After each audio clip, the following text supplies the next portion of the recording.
5월 19일 법률방송 로투데이. 오늘은 법조 인사 관련 소식 집중적으로 전해드리겠습니다.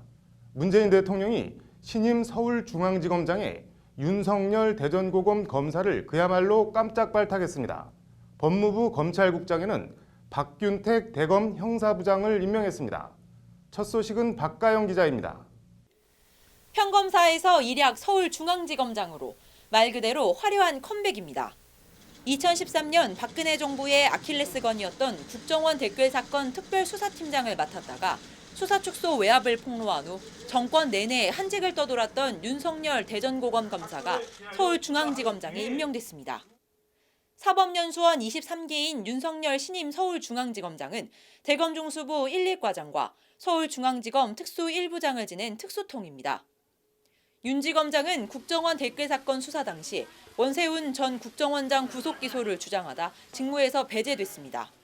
그해 국회 법사위 국감에서 당시 서울중앙지검장의 외압이 있었다고 폭로해 정직 1개월 징계를 받고 대구 고검으로 좌천됐습니다. 지난 12일 신설 청와대 반부패 비서관으로 임명된 박형철 전 부장검사는 당시 수사팀 부팀장으로 윤 지검장과 마찬가지로 역시 좌천됐습니다. 윤 지검장은 지난해 박영수 특검의 국정농단 수사팀 영입 1호로 국정농단 관련자 수사와 기소를 진두지휘했습니다. 문재인 대통령은 국정농단 사건 추가 수사를 염두에 두고 직접 윤 지검장을 발탁한 것으로 알려졌습니다. 지금 현재 우리 대한민국 검찰의 가장 중요한 현안은 역시 국정농단 사건에 대한 수사 그리고 또 공소유지라고 생각합니다. 그 점을 확실하게 해낼 수 있는 책임자라고 그렇게 판단했습니다. 법무부 검찰국장에는 박균택 대검 형사부장이 임명됐습니다.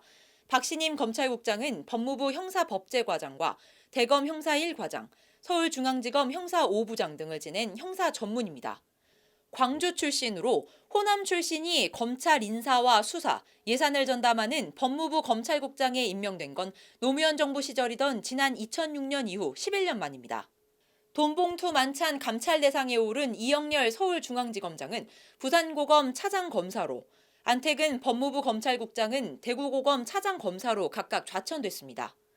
청와대는 오늘 인사 배경을 설명하며 검찰 쇄신과 개혁을 여러 차례 강조했습니다. 사법연수원 23기로 이영렬 전 지검장보다 연수원 기수가 5기나 낮은 윤석열 검사를 파격 발탁한 것도, 고검장급이었던 서울중앙지검장을 지검장급으로 다시 낮춘 것도 같은 배경입니다. 연수원 23기가 검사장으로 발탁된 것도 처음이고 검사장으로 승진하며 바로 서울중앙지검장으로 직행한 것도 초유의 일입니다. 자연스럽게 검찰의 인적 쇄신과 조직 개편으로 이어질 거란 전망입니다. 전례 없는 기수 및 서열 파괴로 검찰 조직에 쓰나미급 인사 태풍이 닥칠 것으로 보입니다. 비법조인 출신 조국 서울대 교수의 민정수석 임명에 이어 평검사인 윤석열 대전고검검사를 국내 최대 검찰청인 서울중앙지검장이 앉힌 말 그대로 깜짝 발탁. 관심은 이제 문재인 정부가 비어있는 법무부 장관과 검찰총장에 과연 또 어떤 인사를 임명하느냐에 쏠리고 있습니다. 법률방송 박가영입니다.